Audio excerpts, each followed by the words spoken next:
పరాయి పెత్తనం వద్దని మనం పోరాడి తెలంగాణను సాధించుకున్నాము.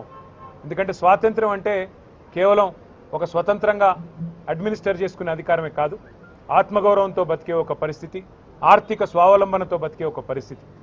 అట్లాంటి పరిస్థితిని కేసీఆర్ గారి నాయకత్వంలో మనం 2014లో తెలంగాణ సాధించుకోవడం ద్వారా మనం అర్జించుకుంటే ఈరోజు పూర్తి భిన్నంగా దానికి పరాయి వాళ్ళ పాలన పోయింది, ఢిల్లీ కిరాయి పాలన మొదలైంది అనే విధంగా ఢిల్లీ పార్టీల పెత్తనం మళ్ళీ ఒక్కసారి తెలంగాణ మీద నడుస్తూ ఉన్నది. ముఖ్యమంత్రి 51 సార్లు ఇప్పటికి ఢిల్లీ పోయి వచ్చారు కేవలం 20 నెలల్లో. అట్లాగే ప్రతి చిన్న పనికి కూడా ఢిల్లీ వైపే చూడాల్సిన పరిస్థితి.